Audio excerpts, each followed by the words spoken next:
Hi, my name is Dylan Gott. That is John Hastings. You know, the fun thing is, we spent a bit more money, well, exactly double, to join a new streaming website, trying it out. And you get a 5 second countdown, and you can say whatever the hell you want I during that want you to five know, seconds. Dylan got really let the Unless it expletives recorded that fly. part too. Oh, I really hope it did. Because what it would definitely get was get your beautiful hazelnut eyes gleaming with mischief. Dylan, tell them who we're talking about today. Tell I them who can't we're wait for talking this about file to today. be corrupted. I hope it is corrupted by our It's handsomeness. for sure going to be corrupted. Of Nothing course. would work out Yeah, this well. both of us were involved in the new technical setup for the program. There is no way that this doesn't somehow just turn into it recorded, but somehow you're in blackface and we can't change it. So It recorded, but instead of saying mom, you say mammy. I don't know how this happened, but just in the corner, it's just playing the Michael Richards video from the Laugh Factory, and then the Yeah. other corner it says, "Well, we agree with this." I can't delete it. We here at Sony have the best swastika filter Yeah. money can buy, and you can't change it because that's what we believe. John, who's a man who's slightly better than a swastika? Let's talk about Morgan Spurlock. I had no idea how villainous and awful this man is. He's great. I- He's business. He's yoga teacher villain. I He love certainly is. Yes, no, he's real. You know what he is? He's 2004 leftist villain, and it's really good to see. I it. It is smoked a bunch of weed last crazy that night. he's- Sorry, go for it. I smoked a bunch of weed last night, and I did some YouTubing about Morgan Spurlock. Here is the first thing I wanted to cover. The fact that Gen Z, Morgan Spurlock, is their Hitler. Because Super Size Me was shown anytime they had a substitute teacher or anytime it was raining and they couldn't go out in the yard in middle school. So they're all like, McDonald's is not that bad. I Googled this while watching it. All of this is bullshit. Fuck Morgan Spurlock. I watched this like 19-year-old drink a bunch of milk and go hard in on the spur last night. And I'm going to tell you this, yeah. it was good. People used to just chug milk. This was like recorded this year. This was recorded like or last year, March 2023, I believe, Really? on the YouTube stamp. 19-year-old just enjoying some of cow water. Some cow shit. Yeah, Piss? no, it's cow piss. They have real piss too. Yeah, certainly do. Cow squirt. This is something that's not talked about enough, which is my hometown, Ottawa, Ontario, Canada, just has a farm in the middle of it because Canada's not a real country, so why would the capital be real? There's just a full farm in the middle of our city. Go fuck yourself. And you go there, much like how Gen Zs had to watch Super Size Me all the time. We had to go there every year on a field trip, which basically just meant from the ages of 4 to 12, one day out of the school year, I saw a horse and a cow piss and shit. That's the only, like, I just remember being like, all right, here's the tour. Here's a bunch of cows that are going to be shitting. You fucking 8-year-olds. You're just at eye level for the anus and shoe level for the shit. Is it still like that? Does it still have the farm in the middle? Experimental farm? Of course it does. The only difference now is they had to put up a gate because it was losing money for 30 years because they're like, well, you're supposed to pay admission and no one does. And everyone was like, what the fuck are you talking about admission? And they're like, there's a ticket office. And we're like, there's no fence. And they're like, yeah, it's weird you guys don't pay. And then everyone's like, fuck you, put up a fence. And then they put up a fence. And then like admission dropped pretty drastically because people are like, I'm not paying for your fucking farm. But yeah, it's still there. There's a farm in the middle of Toronto too. It's very nice. I mean, You can go there. Go. that whole Arboretum Scarborough area is an absolute delight. No one told me. Oh, I was so taken aback. You were taken aback by the Arboretum? I certainly was. I had no idea that was there. Because you're on the same parallel as Regent's Park. You shouldn't be able to buy like artisanal bread and fentanyl on the same block. And yet Toronto, it's a city of many wonders. Toronto is a city of many wonders. My camera stopped working. Ladies and Good. gentlemen, while Dylan's Bam. camera stops working, I'm going to go hard deep on our subject for this week. Ladies and gentlemen, we're talking about Morgan Spurlock. Morgan Spurlock is like a documentary filmmaker in the way that I'm a porn star, because one time I accidentally photographed my penis while drunk and pissing. He has made Super Size Me. Where in the world is Osama bin Laden? That one has not aged well. The Greatest Movie Ever Sold. Comic-Con episode 4 of Fans Hope, One Direction, This Is Us, that is such a fucking Curveball, I had no idea he was involved in that. And then Super Size Me 2, Holy Chicken. He was also the reality producer of 30 Days from 2005 to 2008, and was the host and producer of Morgan Spurlock Inside Man on CNN in that weird time when CNN was very successful with Anthony Bourdain's show. So they do what always networks do. They're like, this one documentary with this one charismatic guy who revolutionized the genre is getting a lot of ratings. Let's find people that are different than that, but do the same thing, and it'll be bad, and we'll be confused. It's Guy Fieri, and he goes to farms. Go ahead, Dylan. Welcome back. So I was gonna say he does a lot of producing. I want to start right at the beginning, which is the craziest, because I was like, how did this guy fucking get Super Size Me made? Because his IMDb is basically like an associate producer in Leon the Professional in 1994. 10 years later, this guy is making Super Size Me in a time where like people just started liking documentaries. Yeah, Michael Moore really revolutionized documentaries as far as people enjoying it and like actually watching them. Morgan Spurlock goes to film school, and then he watches. Oh fuck! All right. Well, I'll try and figure out. While you how look to for do this, what Morgan Spurlock also did was he was a playwright. He had plays at the New York Fringe Festival. And by the way, if you're a playwright and then later have a butch handlebar mustache, you know what that makes you? That makes you a sexual predator. By the way, welcome to Burying the Lead. Guess what happened in 2017? Possibly the weirdest reaction to the Me Too movement I've ever seen in my entire life. More on that in a bit. Dylan?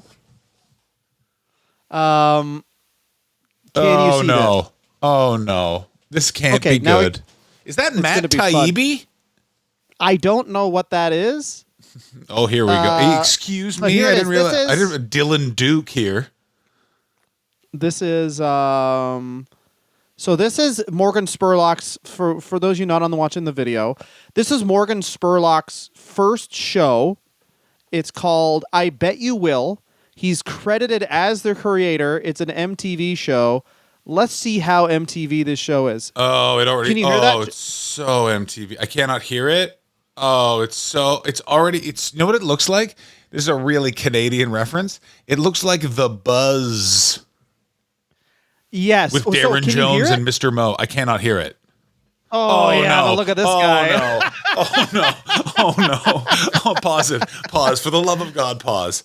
What is this DJ from a new metal band doing hanging out? Oh, it's 2002. That's one of the ways you looked cool back then. That is not ever one of the ways you looked cool. That was one of the ways that people like you and me at 16 years old literally.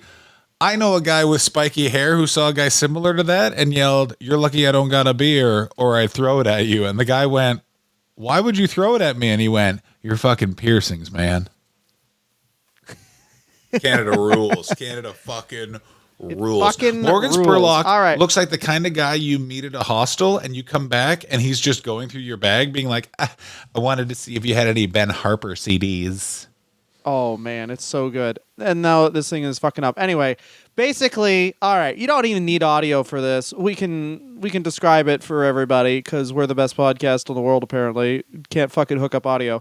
Morgan Spurlock, you could looking young and tight with a guy who looks like Neo from the Matrix with the fucking he has a soul patch and a piercing where the soul patch is. And that guy finds a guy. Oh no. And then puts him in tighty whities and gives him $10, and he just like, and then just like basically kicks him in the nuts in the middle of Times Square while people laugh. And the whole idea of the show, I Bet You Will, is, yeah, you'll fucking do whatever you want for money, you fucking poor pig. Oh my God! Can I just say this? A, he's right. B, nothing says 90s more of like, hey, we're like a fun, cool, liberal show here in New York City, and I'm going to give this fucking poor motherfucker $5 so I don't fucking kill his family. Well, also, like, Morgan Spurlock is, like, just not handsome enough to be a presenter. Correct. He is. So he goes into documentary films. You're so right. You immediately see him and you're like, man, if he was one way, what the problem is he's not handsome enough or not ugly enough to go either weatherman game show host route. So you're correct. He has to do the Michael Moore route of like, this subject matter is almost as horrifying as my appearance. Yeah, exactly. What a fucking I pussy. fucking But hate anyway, Michael Moore. Michael Moore stinks. Michael What? Moore's one of the... He sucks. I guarantee Michael Moore's Why? like, hey, I use the tub for the toilet because I like my wife to bathe in my shit. Michael Moore was the first. I was like, let's see what the. I remember watching all that Michael Moore shit, and I was like, well, let's see what the other side thinks. Like, clearly, there's another side, and the other side was like, yeah, he's fat fuck. What Yeah, stuff that's he the does, problem. dumbass. And then you were like, all right, well, maybe, maybe Michael Moore is a better point than like, hey, you got tits, you suck your own tits, you fucking virgin pussy, you're ugly. Let me tell you why I don't listen to Michael Moore. He's been to Canada. Yeah. He made that whole thing about like how you can just steal things from people in Canada, and that was supposed to be a good thing. Like, get out of my fucking house, Michael Moore.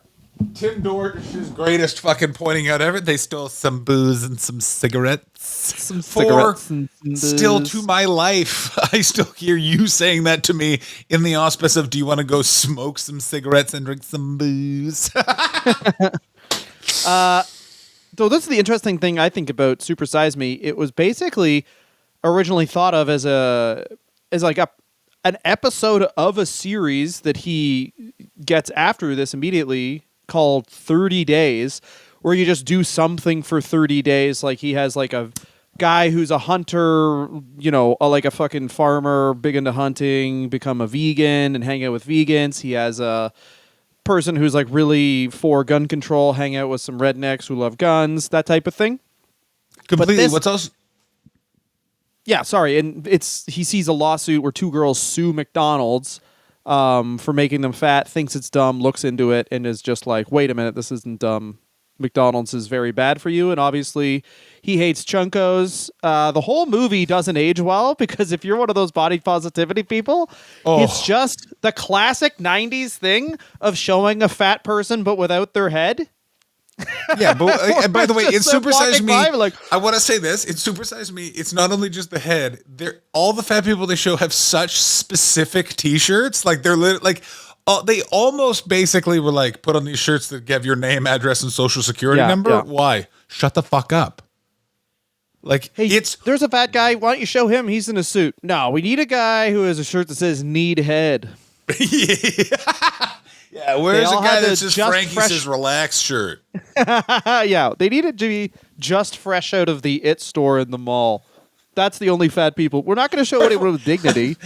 For those of you who do not understand how good that reference was, well, then you didn't live in Ontario in the 90s. Very specific. Very specific. Hey, what's this store Funny sell? T-shirt. The personality of Dennis the Menace, if that cartoon was made in the 90s. Yeah, and then just like, yeah, I got a job for you. Below me, like shirts like that. Yeah. I got a bootleg Stone Cold Steve Austin shirt from the It store that didn't specifically say Stone Cold on it, but it was his vest over a shirt that said Stone Cold, so it just was like on cold. Yeah, Austin 649. Yeah, I want to win the lottery. Austin 3-1 T-shirt cut off by Weird Image, so we can avoid a lawsuit. Yeah, lawsuit avoided. But Super Size Me releases. What do you remember about Super Size Me? It was everywhere, and everyone was like, "Well, like."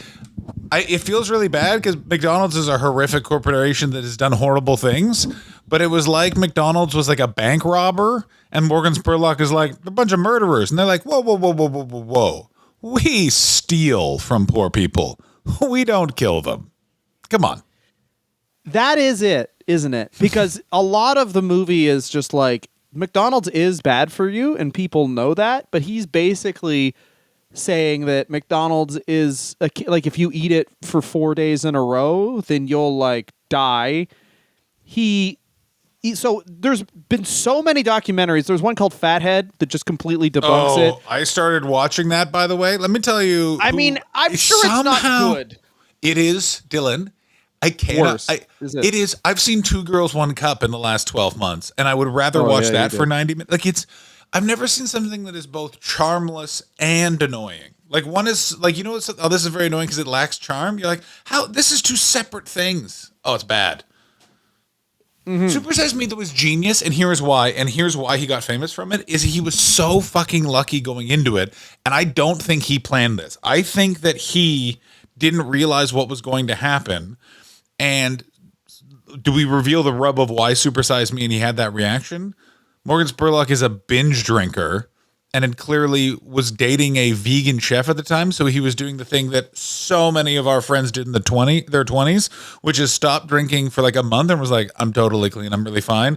Then they got a bunch of new shirts, some from West 49. And then they went to one weird bar, Fox and Fiddle or the Crown and Tiger. And then it was back to a trench coat. Let's hang out with that curly haired guy who's 21 and somehow going bald. A woof woof.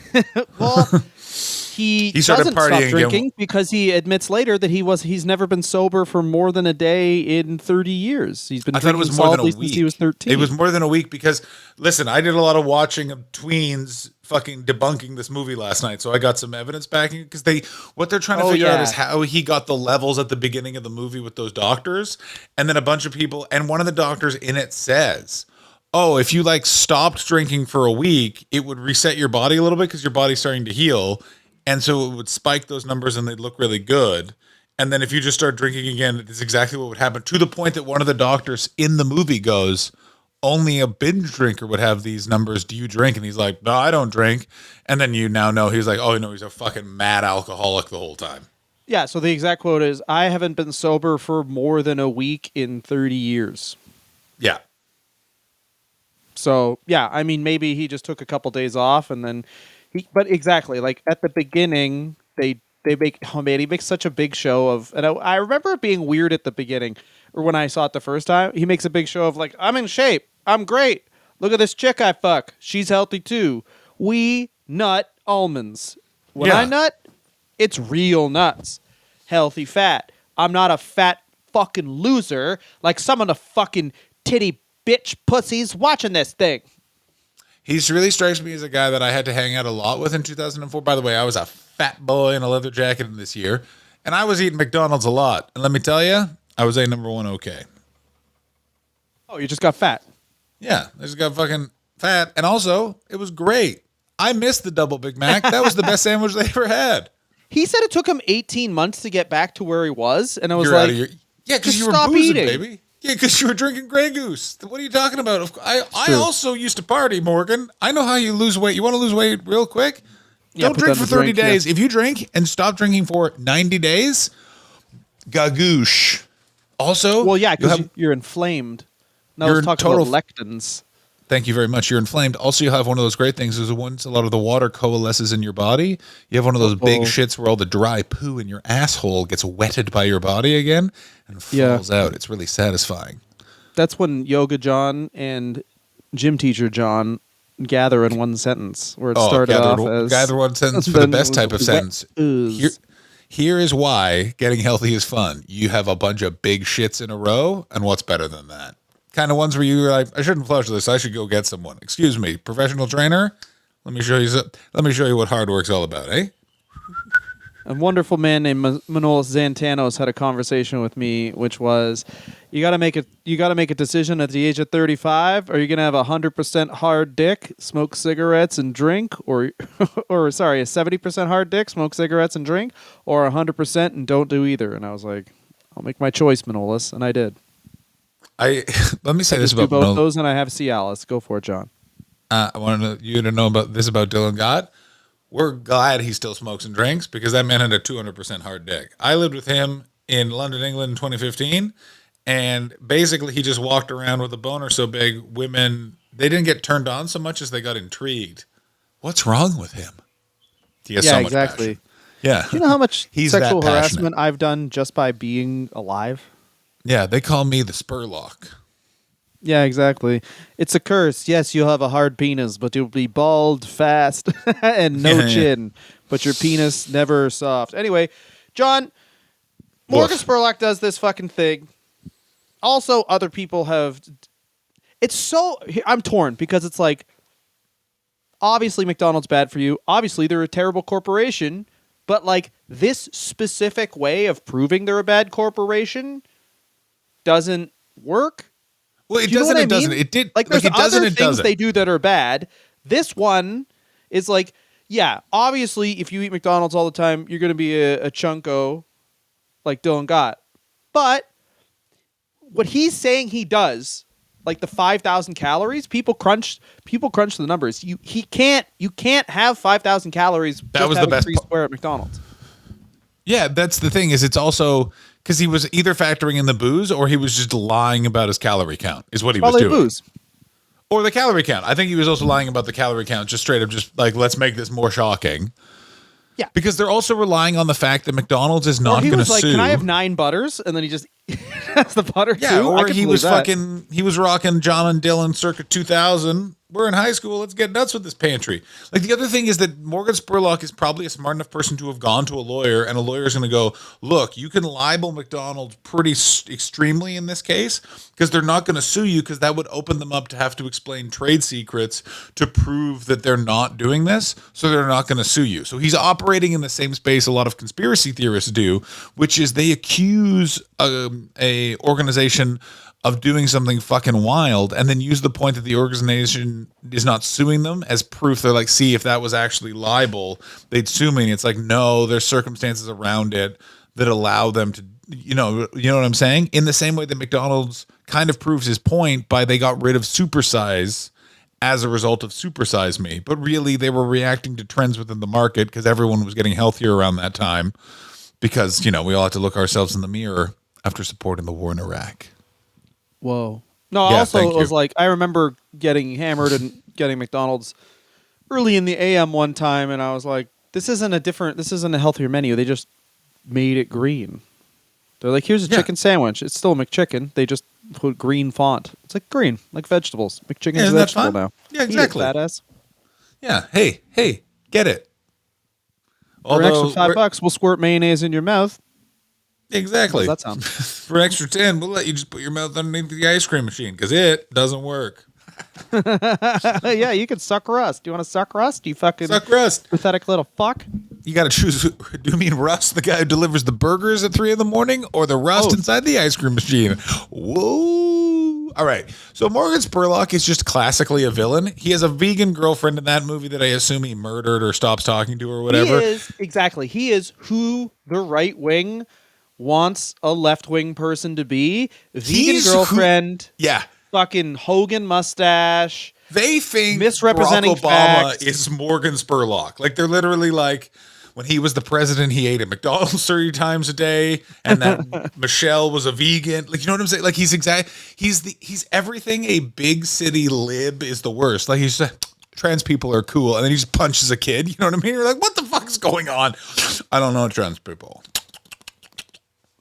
Oh man, there's so many things in that are really, really good. Here's one of my favorites is there's a guy who's like who comes in and he's like, I was out to dinner. There was a smoker and everyone was railing on the smoker that he shouldn't be able to smoke, or he shouldn't smoke, and the smoker just took it. But then there was like a fat lady there, and no one fucking yelled at her, called her a fat piece of shit. Why is it okay to do that to the smoker? You're like, I don't know, man. They probably shouldn't have done it to either of them. Yeah, such a 2000s conversation. Oh my God, yeah. Because this is the other thing is, this was a period in time where like everyone still smoked, but everyone also acted like. Oh, they would fucking confront you about it, and it's like, I get that you want to smoke a delicious cigarette, but you can't, and you're never going to because I don't want to give you one now. Yeah, like it's like, shut up. Like, just let me in. Oh my God, smoking rule. You listen. I'm either going to be fat or I'm going to smoke cigarettes. It's 2009 and I haven't figured out how to manage my anxiety. So fucking let me pick the one that makes me,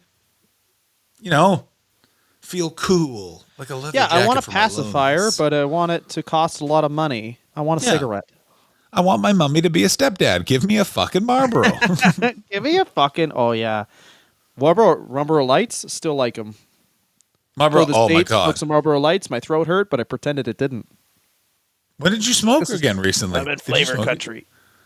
When's the last time you've had a cigarette? I smoked Next, which was the Canadian knockoff version of Belmont Milds, and people would not bother me for them because there was a specific type of always lady who would be like, can I have a cigarette? Do you have Belmonts? And you'd be like, I remember once I had Belmonts, and it was just like, you know, you had to like endure a conversation with someone you knew was just smoking the cigarette. You know what I mean? Like it was just because they had a cigarette.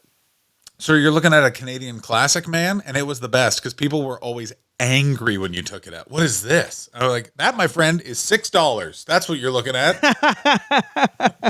Or a Pall Mall. A Pall Mall was where I drew the line. Oh, that's Okay, England, though. England. Oh my God, because England, the pack of 10 Pall Mall for $2.99.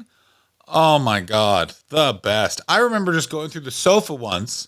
Ryan called, made so much fun of me because we had all these roommates. No one had ever gone through the sofa for the change. And I was like, all this change in the sofa, I'm buying cigarettes. I got 4 packs of cigarettes out of that sofa. Oh, fuck, man. Take me back. Oh, yeah, baby. The day I remember a friend of mine said when they got rid of the pack of 10, she said, she was like, there goes everyone pretending they don't smoke because they just buy 10 and head into work. And I was like, isn't it glorious? Yeah, that was true. They did that with it's illegal to sell singles in Canada, which I was like, but sometimes people just want to have one as like a, but yeah, sure. You got to buy fucking 25 now. Anyway. They finally closed the corner store in my neighborhood that I'm talking 2015, still selling loose cigarettes. Like, you're like, come on, here we go. This is an entire neighborhood just going, let them operate. There's those stores. I don't know if they're still around, but you're just very certain that the only reason that they exist is to sell cigarettes to underage kids. That's like their main source of income.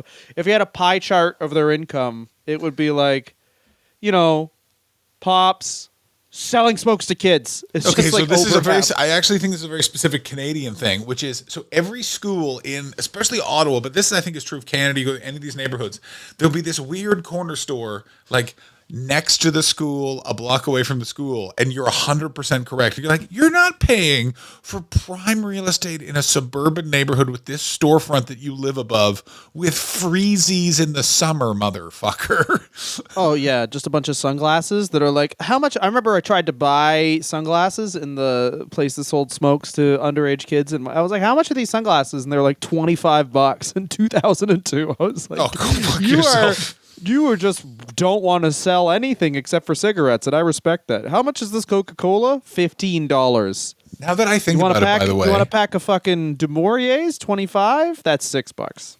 So there was a convenience store in Kensington Market where I lived in Toronto that was on the same block as a school. And now that I think about it, here's how fucking shady that place was. First of all, curtains drawn, no cash, no change. Bring me exact change for cigarettes. I remember that was one of the rules. That's fucking It was like sweet. it was $1 cheaper. And now I'm looking back and being like, yeah, he's making it so there's no record of him selling these cigarettes to these kids. That's great. Good for Just him. cash places rule. They rule. Anyway, who's like one of the major weight loss heroes in this movie? Cocaine. It's 2004. Think about it a bit. Jared Fogle. Yeah. Jared Fogle. There's a woman who goes to a conference about weight loss and just being like, my daughter's tried everything to lose weight, but she can't. She's fat and useless. Nobody Jared likes Fogle, her. her Look how dumb she daughter. is. Put the food in her mouth. Don't chew. Don't chew. And then Jared Fogle's just be looking at fucking Sears ads in the diaper section, being like, here's how I lose weight.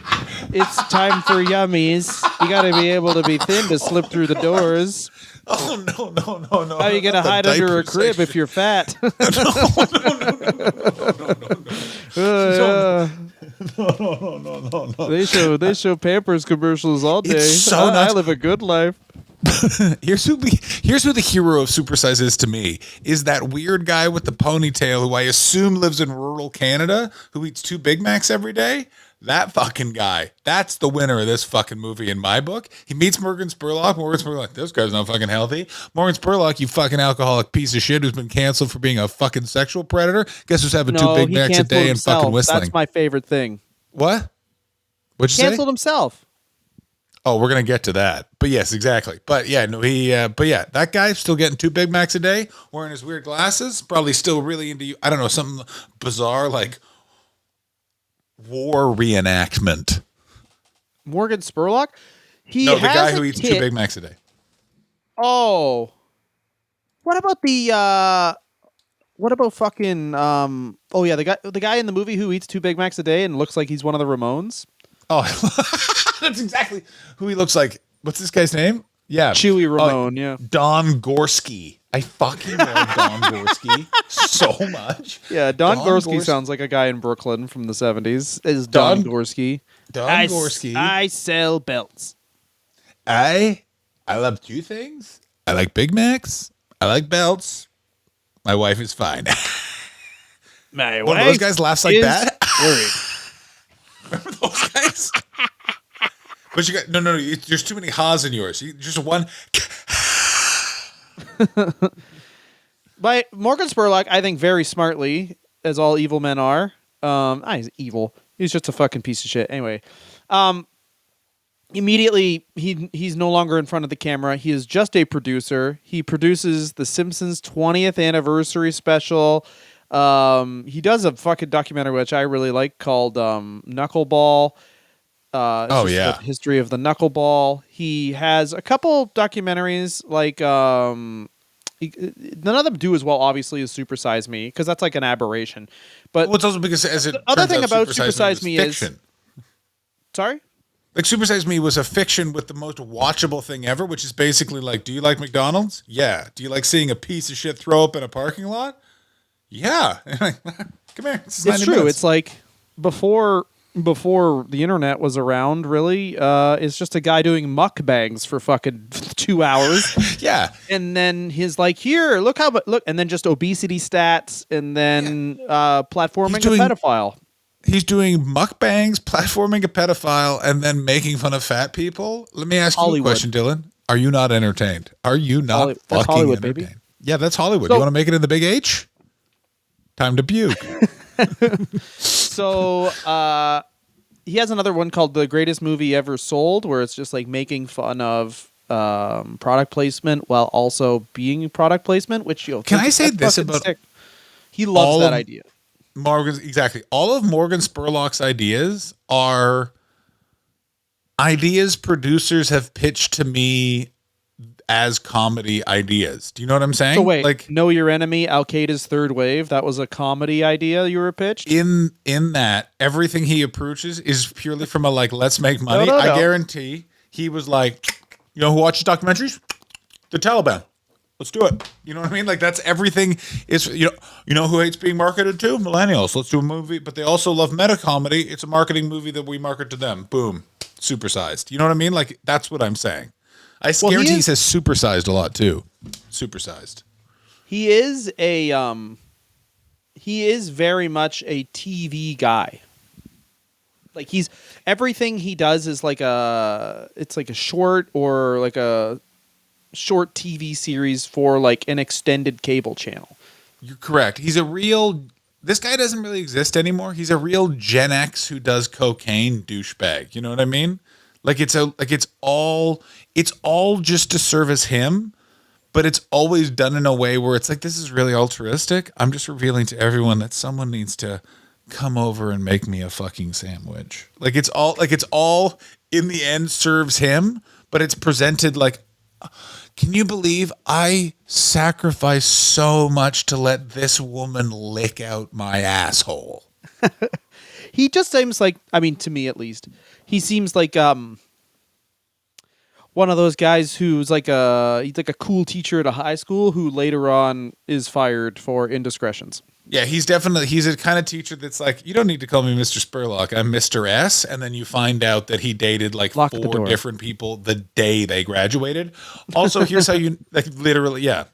Much like Mr. White at my high school, Nepean High School in the 90s. That's Mr. White. I don't know his first name or I'd say it.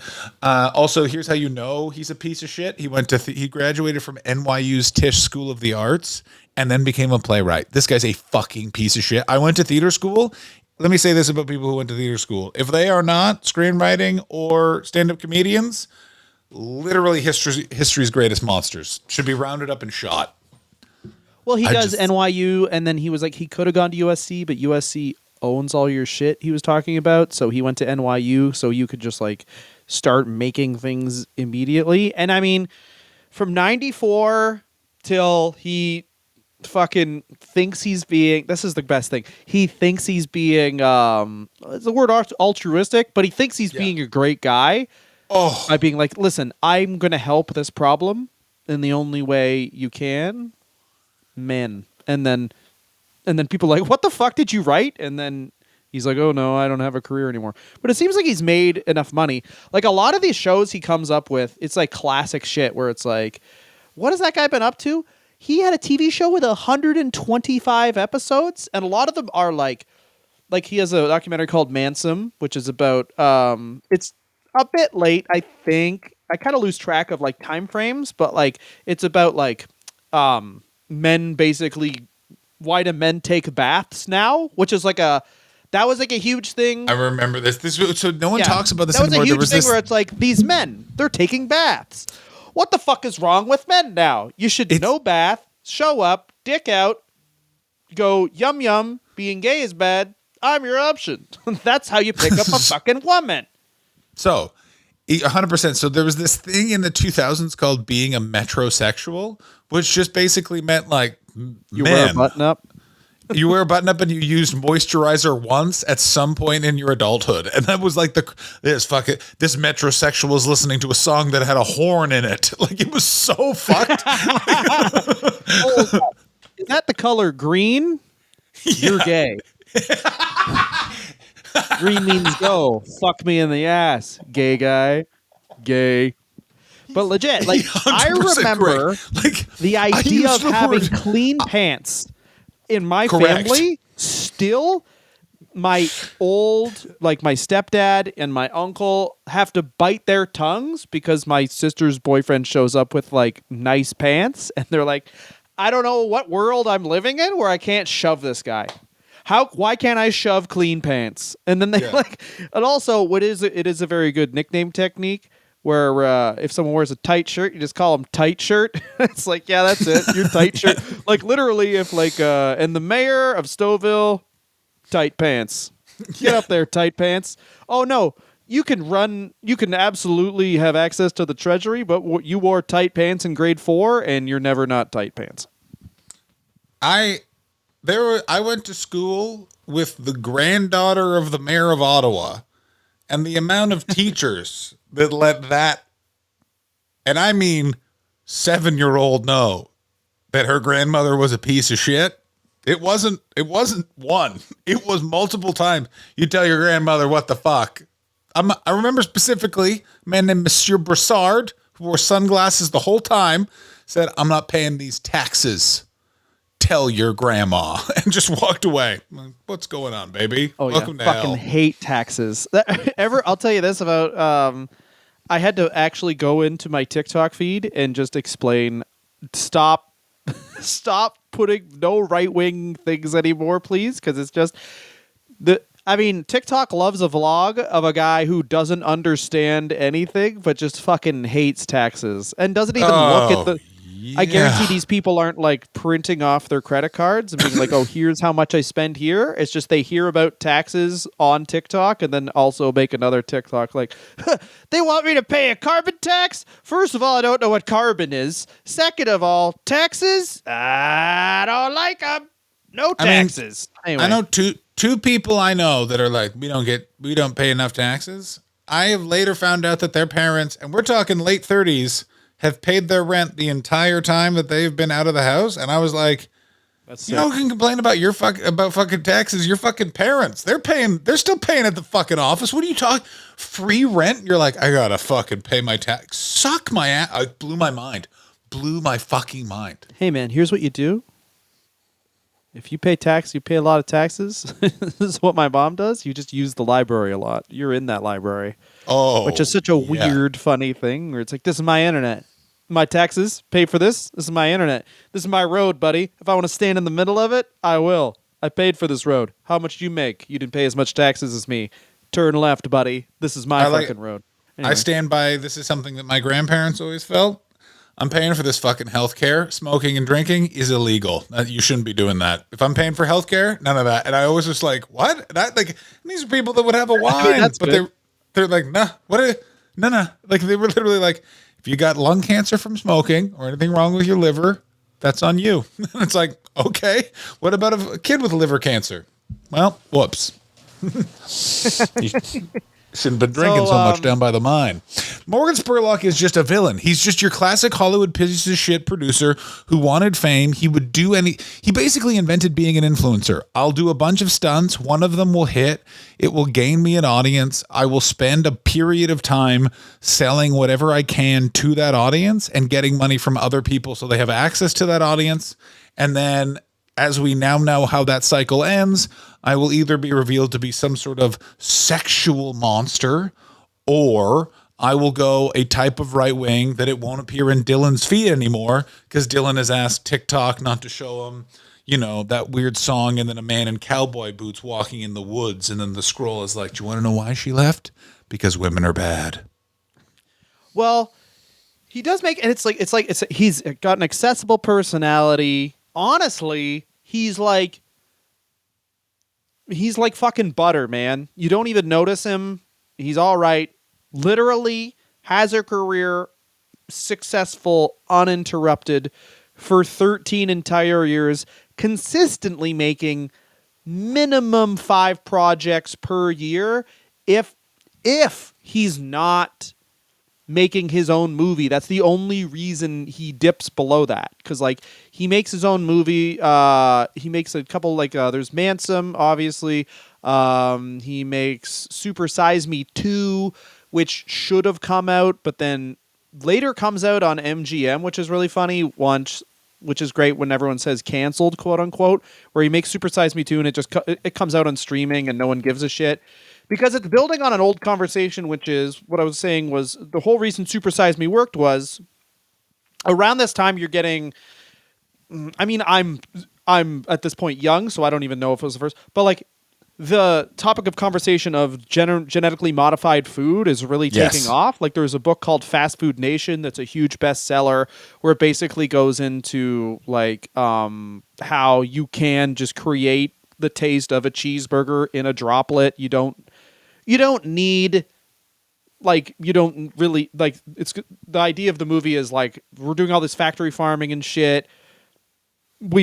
Soon we won't even need to have any, the animal will just instead of growing a brain with a chicken, we'll just grow a fucking chicken breast and then sell that. It'll be a breathing chicken breast with no mouth. Yeah. It really got into how they genetically modify chickens and how fucking sad it is. My aunt Nancy has a farm and my stepbrother tried to grow some chickens on it, but the chickens are all genetically modified now. So the breasts are huge and they can't even stand up.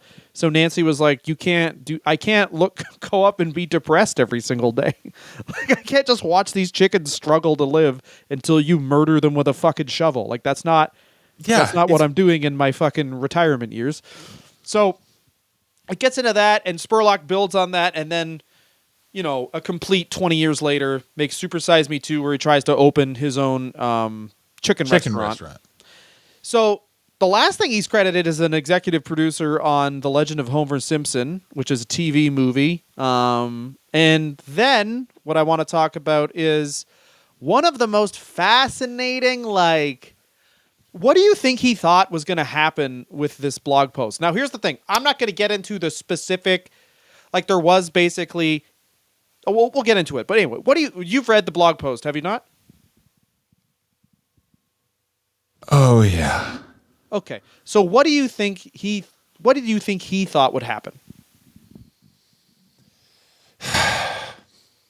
What do you think he was like, wow, what a hero? In his head, here's what I think he thought is I think in his head, there is something there was credible stuff out there about him. And I think what he was doing was he was trying to David Letterman it, which is David Letterman got away with just having a bunch of affairs with all of the female interns on his show. Cause he came out and was like, I got blackmailed because I'm a bad boy. And guess what?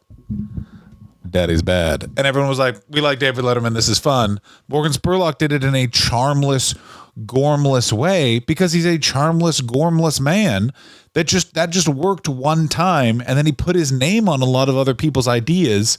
I think convinced himself that he was a cultural commentator. And then people were like, What the fuck did you just say? Like, he basically was like, let me say this about the Nazis. We all don't like Jews. I mean, all right. So I'm going to read parts Like, of the it's letter. I'm not going to so get into nuts. the essay stuff. That's what I was trying to bring up. I wanted to bring up the essay. Well, let's call it our dizzling then. As I sit around, this is so that everyone's getting me too'd. Morgan Spurlock goes, okay, time to fucking When specifically? this Okay. shit. Okay, pause. So when specifically in the Me Too timeline is this? So we've got This the is December Weinstein 13th, 2017. Oh, I so don't have a I do. category. I do it because I have it categorized in my mind because that was the end of me living in England. And I know that Me Too was in November. That's what John fled. I got to get out of here. See you in hell, Russell. Here's how you actually get away with it by John Hastings. Blog post. Anyway. You just fucking leave the country, motherfuckers. No, Oh my god, the internet doesn't happen in America. Yeah, they don't check websites .co.uk. Yeah, exactly. A fucking idiot. You fucking loser. No, because I remember the week of Me Too, I did a gig with Kai Humphreys, and Kai Humphreys said to me, so you know how Me Too's happening? Did you go through all the sexual experiences in your head to make sure you're cool? And I went, I did. And he went, me too. I'm cool. And then he went, do you want to guess which one of our friends are panicking and text them? And I went, I do. And then we sat at the back of the gig and texted people, are you worried? Are you worried? And That's let me tell you, so funny. a couple of people responded in the affirmative. It's so funny to be like, any type of major news thing like that breaks it, they're circling you. Anyway. But that's what I think is, I think, yes. I guarantee Morgan Spurlock he thought he was above this, and people misjudged that movement in the moment. People thought they were like, because here's the thing that's crazy is before this had happened, people would present both sides. Like they're like, yeah, Bill Cosby's dressing room is known as the shush shush bang bang blow up secret hellhole, but also some people don't think it is. I mean, okay. But this was the thing is it was a change in the societal discourse in the moment, and Morgan Spurlock is a piece of shit, narcissist, dick, alcoholic loser who I guarantee was like, I know how to handle this. In the same way Bret Easton Ellis did a version of this too, where like he just couldn't fathom people having other opinions about race than he did, and so he was literally like, well, there's only one explanation. They're the racists. Okay, so here's the blog post. As I sit around watching hero after hero, man after man, fall at the realization of their past indiscretions, I don't sit by and wonder who will be next. I wonder, when will they come for me? You see, I've come to understand after months of these revelations that I am not innocent bystander. I am part of the problem. I'm sure I'm not alone in this thought, but I can't blindly act as though I didn't somehow play a part in this. And if I'm going to truly represent myself as someone who has built a career off of finding the truth, then it's time for me to be truthful as well. I am part of the problem. So it already kind of reads like a shitty book, which is really good. It is like continuing on that. Once again, cool teacher, gets old, tries to write one of his poems. His hairline's gotten a bit worse. Another thing that I think is a secret to Morgan Spurlock's success is if you watched the video we're on the video feed here, or you look at a picture of Morgan Spurlock in 2002, he's a 6'2" handsome guy. So this happens if you're a handsome guy, don't write anything down. Just look into the camera and say it, because it really softens how people feel about when they see how handsome you are. Do you know what I mean? I don't think that Morgan Spurlock And he's was a 6'2". handsome. I So don't think he's got a good jawline. No, he Continue. doesn't. I don't think he's a handsome man. You saw I think it. he's just a confident man. And here's the thing: is the difference is in the 2000s that went so far. The president of the United States was a literal moron. Did not know what the word relentless meant. Like, it was insane, but he was confident. So everyone was like, look, do you want him to fight a war or a different guy who's a little shorter? I think I've just won the debate. Sidebar, by the way, guess who has not taken Morgan Spurlock off of their notable alumni page? The Tisch School for Arts. They're going down with that ship. Well, it's been But you're exactly right in 7 that years. Morgan Spurlock also suffers from the fact that he thought he was a genius and then he had success. So in his head, he was proven to be a genius. So I guarantee he saw that his hero, imagine also calling Harvey Weinstein a hero. This man who looked at directors and screenwriters and went, I used to produce rock and roll concerts. I know how to make movies more than you, Martin Scorsese. Like, that's not a hero. Bill Cosby's not a hero. No, this is the thing. I don't understand, because this is what I'm assuming that he means the women. Because he's still, like, if you look at his social media, which I have, he's still like a left-wing guy. Oh, I assumed he meant the men. As in, heroes that's are being how it taken comes down. off. That's why I'm saying it's like, he's like, I mean, even if I get my head up my own ass, I get a bunch of fucking success, I would write something like this if I got my head up my own ass, because I'd convince myself that I am good at writing. I'll fight you. And he has clearly convinced himself I am also an author, and he is not. I think you're incorrect. I'm going to incorrect on 2 accounts. One, there is no way you would ever be able to write something like this, because I know who you're married to, and she would sniff the air and drop kick you away from the keyboard. Like, and then she would pick up the phone, look at it, and went, I thought so. I fucking thought so. You know what I mean? Like, it would be There's no way I'm writing anything like this on a phone. That old Jim Gaffigan joke where if you get an email too long, you don't even read it. You just scan it and go, sounds good. That's me. I'm like, all right, sure. There's so many like emotional texts I've got from women where I'm just like, yeah, okay. I don't know what I agreed to, but I haven't read Lord of the Rings books. I haven't read Moby Dick. There's no way I'm reading 8 paragraphs by a fucking, you know what I mean? By a fucking loser. There you go. I don't know. Moby Dick is a bad job, but I guess loser. It's good. As someone who has read a good portion of Moby Dick, it sucks. It is Is it as bad as a text about how you're not feeling emotionally supported? It's not as bad as that. That is a rough one. Have you ever gotten? I feel like when I throw something at you, that's an expression of how I need help, and you getting out of the way of the thing I threw at you actually really makes me feel really bad.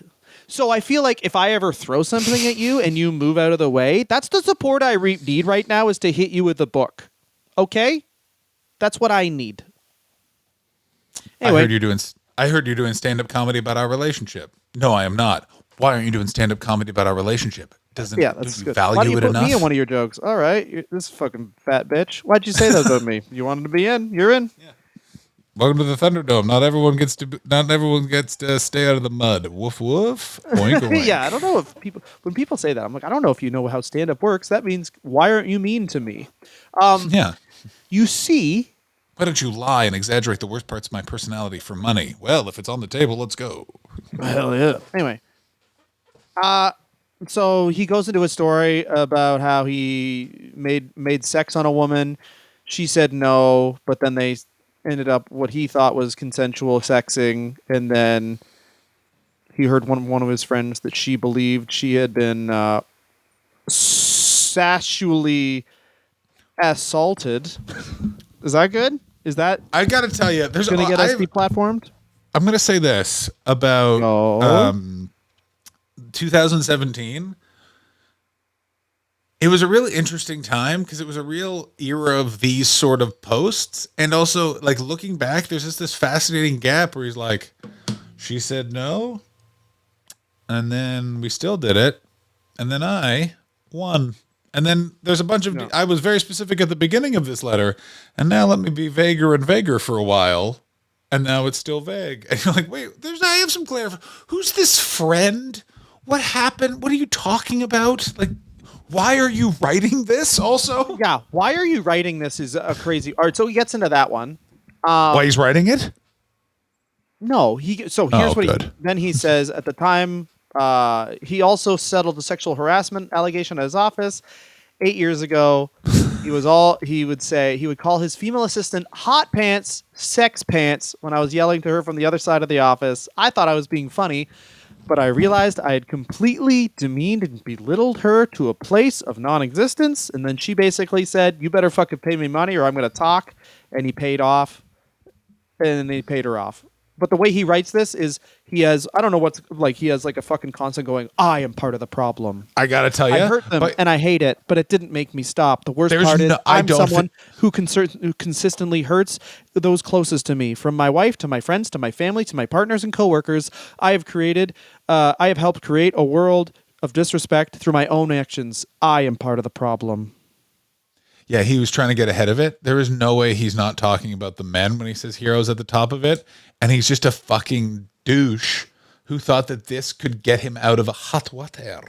But yeah, it was a pre-apology. And then he brings up his own sexual abuse he suffered as a boy. And he says that he's, is it because I've been consistently drinking since the age of 13? I haven't been sober for a week more than 30 years. So he's like excusing himself. But in doing that, in one of the most classic internet things of all time, people read this like admission that he is a criminal and of his sexual harassment in the past. And they're like, wait a minute. So Super Size Me was bullshit? Fuck you. Like, he's like, it's the people best. want Super Size Me to be bullshit so bad. They're just like, yeah, real crimes. You lied about Super Size Me. Whoa. That is a fate worse than harassment. Listen, who hasn't yelled across a busy New York office, "Hey, sex pants," to a full adult that you're paying the health care for? I'm a 17-year-old. I know how business is done. But how dare you lie about that documentary I had to watch when our social studies teacher had an esophagus infection. So the sexual, and then he just talks about how he fucking cheated on his wife because he's hot a lot. He's like, this is "Listen, a real Joss Whedon style apology. It is. Like, him and Joss Whedon both were like, "Let me tell you why I treated those women that way. They were so hot." And you're like, "What? Wait, what's going on?" I'm like, yeah. How does it end? How does the apology end? You know how it ends. You know how they all end. How does it end? You write 69, 420, dick pic, C in Cabo. Yeah. Now I've harassed every single one of you. Blazed. Yeah. Blazed. I made a bet with Topher Harrison over which one of us could fucking be bragging about all that sweet stuff we did to those ladies. And I win, Toph. Give me that pussy posse mobile. The end of it is him going, "I bet you will" is coming back. Yeah. And I told you all that to say, I'll see you at the movies for Super Size Me 3. Harvey Weinstein's cool. It's not hard to be like there was a guy who had a radio show in Canada who started giving crypto advice, and he used to be an intern at a radio station, and the character he played was Retard. It was like, yeah, that guy's, of course he's giving crypto advice. That was when that guy was briefly paying to do his own radio show and really just soft launching a mushroom company, was one of the many really fun times to be associated with Canadian show business. I mean, Whenever we're all grifting. Whenever someone has their own personal logo, I always think, oh, yeah. Once you go logo, that's the thing about Chappelle, when it's like, he's being pretty weird. It's like, yeah, he has his own logo. And he's put on 40 pounds of testosterone therapy muscle. He's going to be like, if he saw Carrot Top and was like, "I'm going to do that." Yeah. Anyway, here's how it ends. "But I do know I've talked enough in my life. ... I'm finally ready to listen." Oh, no. Boom! The best. I've talked enough. I'm ready to listen. Anyway, here's me trying to get ahead of it. Bill Clinton did such a better job of getting ahead of all this shit. Bill Clinton and David Letterman, like, they put on a fucking masterclass. No, I didn't. They did. Charming. Your mistake. You got your dick sucked by this lady. Did I? You did. Good point. Let me answer this question. Do I got to move my hips to get my dick sucked? She sucked it. I didn't fucking tell her to. Isn't there a troubling age gap? Yeah. Yeah. Oh, I didn't realize that I was dealing with a bunch of fucking pussies. I thought we were Americans in this room. Time was the president dipped below being able to rent a car in terms of bang, and he got a fucking handshake. What happened to that? Listen, Dwight D. Eisenhower spinning in its grave. Listen, buddy, you got a choice to make. You can have a right-wing politician that's secretly gay, or a left-wing politician that has sex with women that are younger than his daughter. Those are your choices, okay? it's a 2-party system. Create Yeah. a third party where, I don't know, they fuck horses or something. But until then, younger than the daughter, secretly gay. Yeah, but hates it's himself. called Your freedom. choice. Do you want to do it the Canadian way, where your choice is guy who sniffs panties, guy who wears panties, and then photographs it while holding a gun. Those are your choices. And also, you know what's so crazy about Canada right now? I don't even know which one's which. Both guys could be that. We just don't know. You got to decide. It's so clearly mandolin guy and Pierre Polyev, who's like, first things first, we're gonna invest a lot less in libraries and a lot more in getting those Japanese panty vending machines into Canada. Yeah, the first thing we're going to do is make sure that there's a glass coffee table in my office and someone's got a full bladder and a full backside. Okay, how about this, guys? It's now once again legal to take a dog from the Humane Society, have sex with it, give it back. Yeah. What do these dogs want? Okay.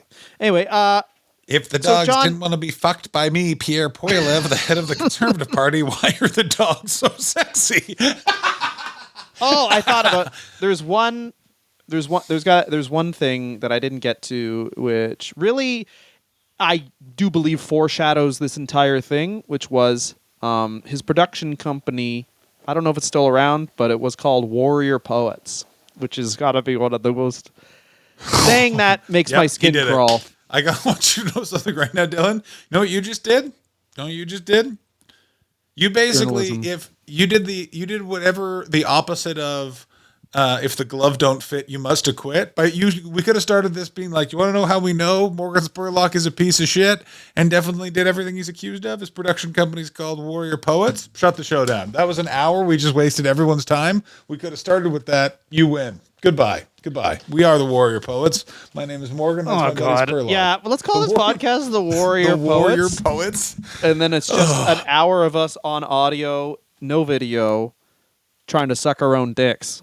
Okay, I have a theory. The reason why No we stretch. millennials lean so hard into irony is because before that, people genuinely were like, I'm a warrior poet. I ate McDonald's every day for 30 days while drinking Thunderbird. I'm the same as someone who stormed D-Day or Normandy on D-Day. Fuck. Well, every time you get tired of irony, you hear something like Warrior Poets, like those band names like Loud Silence.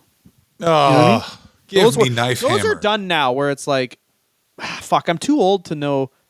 At a certain point, I don't know who did it. Maybe it was J. Cole, but rappers stopped having rappers named, where it's like, what was that rapper name? Chris Smith.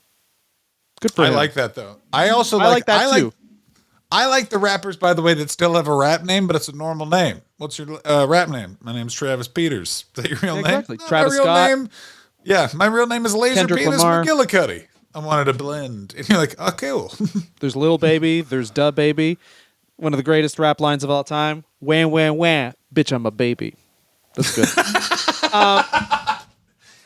John, Come on. we're fucking done. Next week is celebrity boxing. I'm gonna so suck my excited. own dick in the wind. If the nut I'm gonna gets in talk my about- ass, that's good. We're going to talk about the search for someone to box Joni Lauer China on the Fox show Celebrity Boxing, which was 2 episodes. Which I don't know if Dylan, did you discover this? It's the saddest story ever. So I focused more on the freak show fights aspect of it when Of they would course, just get like and how we arrived at influencer boxing now, because there's always like a large gap, and it's also like a crazy thing about it is it's inexplicably it's in whatever. Anyway, it's always tied to economic crisis. Good stuff. Of course. Oh, interesting. I'm very excited to hear about Always. that. I'm so excited because guess what?